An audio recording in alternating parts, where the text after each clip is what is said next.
From the CISO series, it's Cybersecurity Headlines. These are the cybersecurity headlines for Friday, May 8th, 2026. I'm Steve Prentice. Pan-OS RCE exploit under active use, enabling root access and espionage. This is a recently disclosed CVE-numbered flaw that researchers at Palo Alto Networks are warning may have been exploited by threat actors, if only unsuccessfully for the time being. The bug carries the new dual CVSS score of 9.3 and 8.7 and is a, quote, buffer overflow vulnerability in the user ID authentication portal service of Palo Alto Networks' Pan-OS software, end quote. Fixes are expected to be released May 13th, and customers are advised to secure access to the Pan-OS user ID authentication portal by restricting access to trusted zones or by disabling it entirely if it is not used. The company also said it was likely a state-sponsored threat group behind all of this, stopping short of naming a country, but indications tend to point towards Chinese origin. Polish intelligence says hackers attacked water treatment control systems. The country's internal security agency, ABW, said water treatment stations in 6 towns were targeted last year, with attackers gaining access in some cases to industrial control systems, posing a direct risk to the continuity of water supply operations. While not identifying any specific groups, the agency acknowledged intensified hostile cyber activity from the Russian Federation. Ivanti warns of new EPMM flaw exploited in zero-day attacks. Ivanti issued a warning to customers yesterday to patch a high-severity remote code execution vulnerability in Endpoint Manager Mobile, that is EPMM, which is being exploited in zero-day attacks.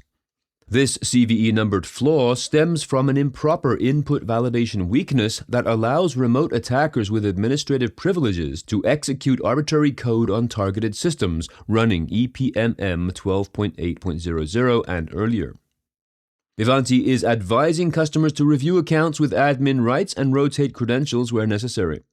Internet security watchdog Shadow Server currently tracks over 850 IP addresses with Ivanti EPMM fingerprints exposed online, most of them from Europe and North America.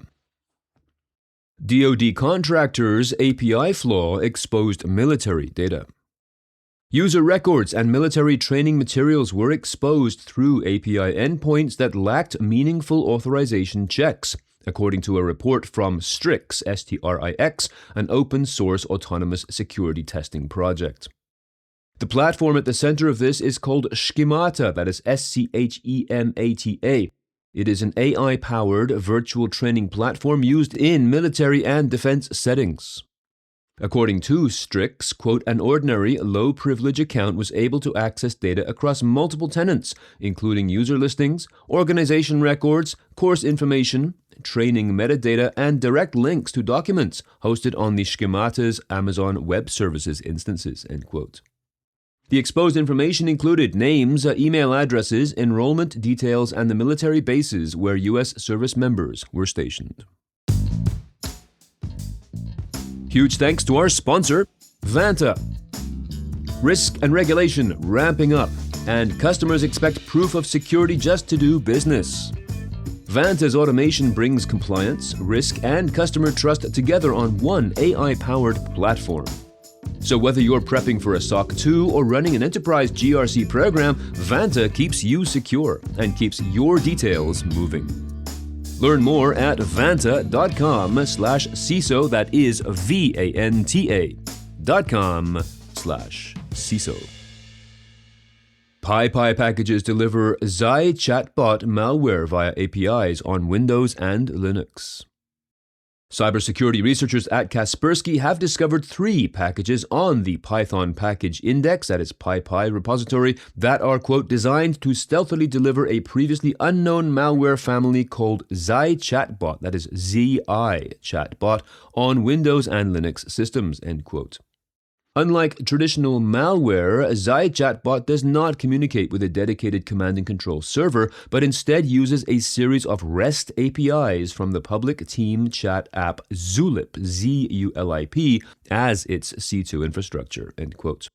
The researchers also said that the dropper shares a 64% similarity to another dropper used by a Vietnam-aligned hacking group named Ocean Lotus.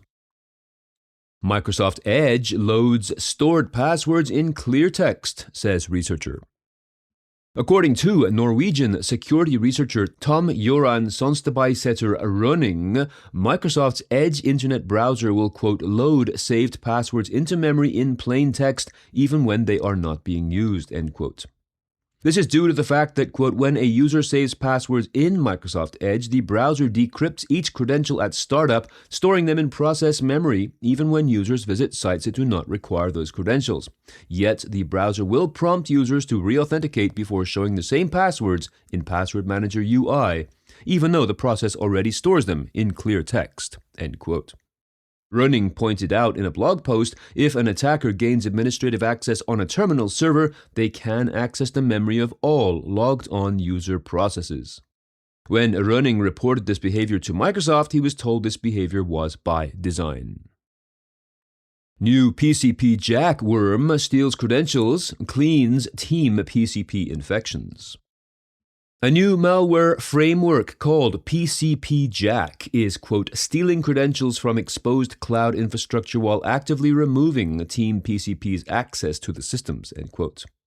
It targets services such as Docker, Kubernetes, Redis, MongoDB, RayML, and vulnerable web applications by moving laterally on the network.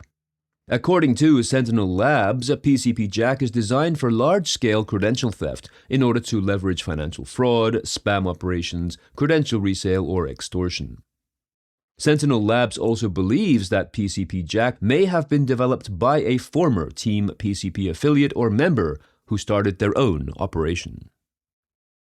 World Password Day passes into potential obscurity. Yesterday was World Password Day.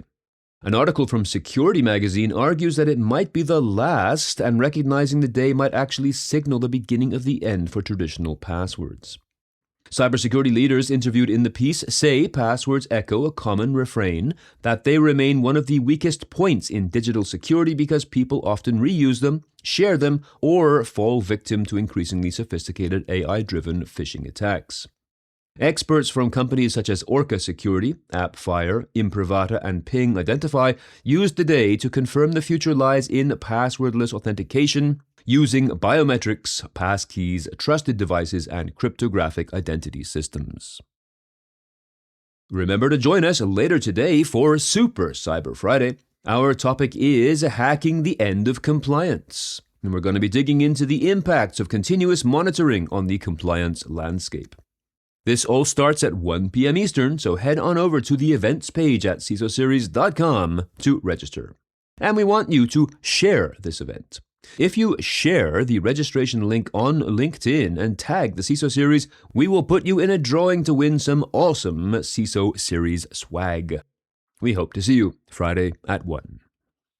And if you have some thoughts on the news from today or about this show in general, please be sure to reach out to us at feedback@cisoseries.com. We would love to hear from you. I'm Steve Prentice, reporting for the CISO Series. Cybersecurity headlines are available every weekday. Head to cisoseries.com for the full stories behind the headlines.